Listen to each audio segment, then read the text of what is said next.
Hi students, तो आज है हमारी पेडागोजी की क्लास नंबर 4।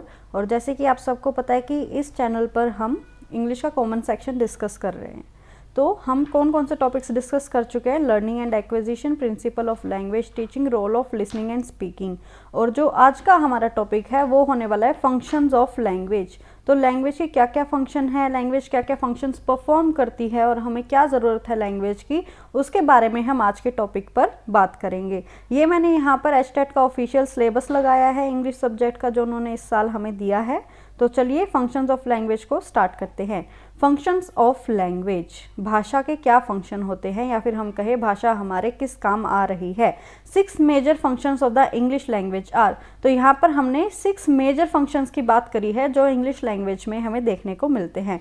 सबसे पहला फंक्शन है हमारा a means of conveying information. तो लैंग्वेज हमारे लिए क्यों इम्पोर्टेंट है? क्योंकि ये हमें हमारी बात को कहने में हेल्प करता है। हम इसके ज़रिए अपनी इंफॉर्मेशन को शेयर कर सकते हैं। इसीलिए लैंग्वेज जो है वो इतना इम्पोर्टेंट फंक्शन रोल प्ले करती है कि हम कोई भी इंफॉर्मेशन, हमारी कोई भी बात, हमारा कोई भी मैसेज एक दूसरे को बता सकते हैं लैंग्वेज के थ्रू। Example, the Ketan train is now approaching on platform 4। This example is conveying to those waiting for the Ketan train that is has not arrived. तो यहाँ पर एक एग्जाम्पल दिया गया, इन्होंने एक घोषणा की, एक इन्फॉर्मेशन बताई कि जो कैंटन ट्रेन है वो अभी तक आई नहीं है प्लेटफॉर्म 4 पर। तो ये किसके लिए उन्होंने कही? तो ये कह रहे कि एग्जाम्पल हमने इसके लिए यूज़ किया कि जो भी लोग कैंटन ट्रेन का वेट कर रहे होंगे उन्हें ये पता चल सके कि वो ट्रेन अभी आई नहीं है। जैसे कि मैं आपको इन्फॉर्मेशन दूँ कि हमारे चैनल पर आपको एचटेट से रिलेटेड वीडियोज़ देखने को मिलेंगी, मैं आपको मैराथन सेशंस भी करवाऊँगी। तो ये उन सभी बच्चों के लिए मैंने इन्फॉर्मेशन कन्वे कर दी जो भी इस चीज़ में इंटरेस्टेड होंगे। तो जो हमारी लैंग्वेज है वो हमें इंफॉर्मेशन प्रदान कराने में रोल प्ले करती है। सेकंड पॉइंट आ जाता है an instrument of action.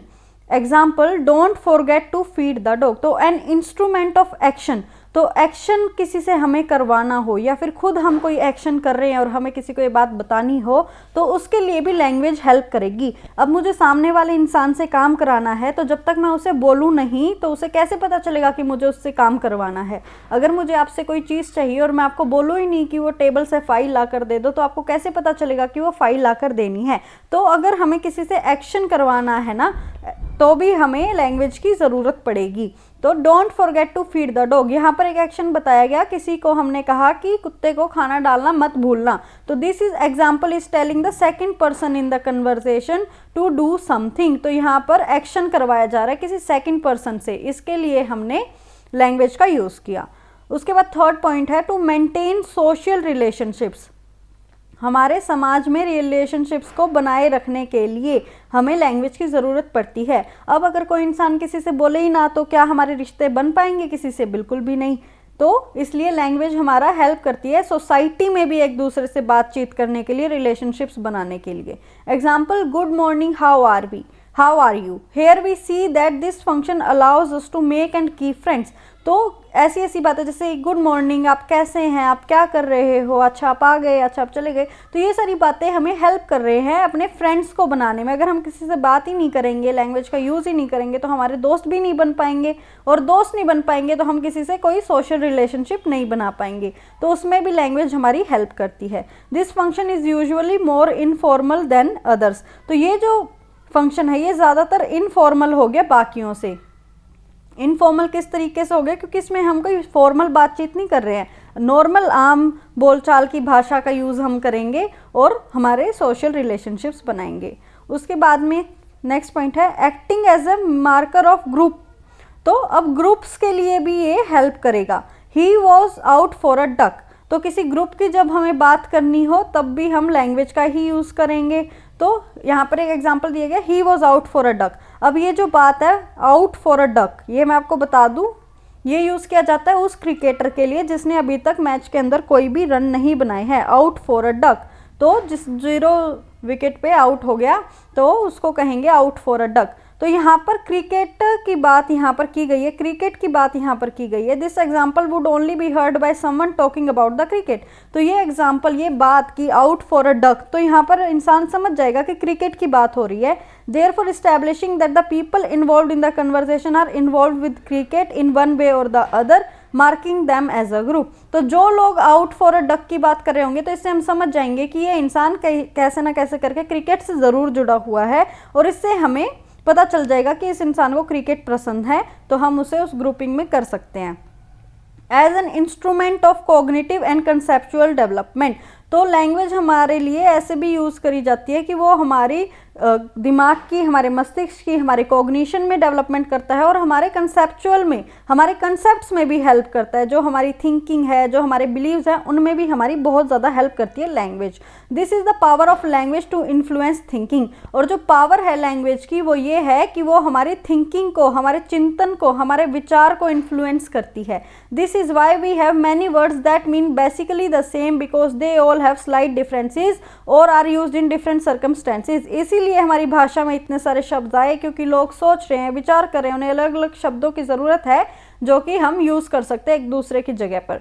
For example, if you could only say you were happy but not excited, thrilled etcetera, then you would not be able to give as much as detail. तो अगर आपको सिर्फ ये कहना है कि भाई आप खुश थे बट आप इतने ज़्यादा एक्साइटेड नहीं थे, इतने ज़्यादा थ्रिल नहीं थे, तो आप ज़्यादा डिटेल में उस चीज़ को बता नहीं सकते हो जब तक कि आपके पास ज़्यादा वर्ड्स नहीं होंगे आपकी डिक्शनरी के अंदर। उसके बाद में हमारा लास्ट पॉइंट है, as an art form language can be propose to us beauty for beauty sake. तो एक आर्ट के फॉर्म में भी लैंग्वेज हमारी हेल्प करती है। हमें किसी बात को बताना हो, किसी की सुंदरता का वर्णन करना हो, या फिर जैसे कि हमारे प्रोज हो गए, हमारे ड्रामा हो गए, नॉवेल्स हो गई, तो वो क्या है, वो एक आर्ट है, वो एक लैंग्वेज को लिखने का तरीका है जिसके थ्रू हमने बहुत सारी चीज़ों का इन्वेंशन किया, बहुत सारी स्टोरीज बनाई। तो लैंग्वेज जो है वो एक आर्ट के तौर पर भी काम करती है। तो ये था हमारा चैप्टर फंक्शंस ऑफ लैंग्वेज। इसकी समरी हम एक बार देख लेते हैं कि हमें बताना था कि लैंग्वेज की फंक्शंस क्या हैं, लैंग्वेज क्या रोल प्ले कर रहा है, क्या हमारी हेल्प करता है। तो लैंग्वेज सबसे पहले हमें इन्फॉर्मेशन इधर से उधर करने में हेल्प करता है। हम किसी को हमारे मैसेजेस बता सकते हैं। फिर हम किसी से अगर हमें काम करवाना है तो उसमें भी लैंग्वेज ही हमारी मदद करती है कि हम बोलकर इंसानों को बता सकते हैं कि आपको ये काम करना है। उसके बाद में हमारे सोशल रिलेशनशिप्स बनाने के लिए, दोस्ती करने के लिए, लोगों से बोलचाल बढ़ाने के लिए भी लैंग्वेज ही हमारी हेल्प करती है। उसके बाद में लोगों के बारे में जानने के लिए, उनके ग्रुप्स फॉर्म करने के लिए भी हमें लैंग्वेज हेल्प करती है। उसके बाद में हमारी बुद्धि को बढ़ाती है, हमारे कंसेप्ट्स को क्लियर करती है, हमारी थिंकिंग को एनकरेज करती है, इन्फ्लुएंस करती है। और उसके बाद लास्ट आता है कि एक आर्ट की तौर पर भी लैंग्वेज हमें यूज़ करी जाती है अपनी बात को बताने के लिए। तो ये था हमारा टॉपिक फंक्शंस ऑफ लैंग्वेज। अगर आपको हमारी वीडियो अच्छी लगी तो प्लीज़ चैनल को सब्सक्राइब कीजिए, वीडियो को लाइक कीजिए। Thank you so much.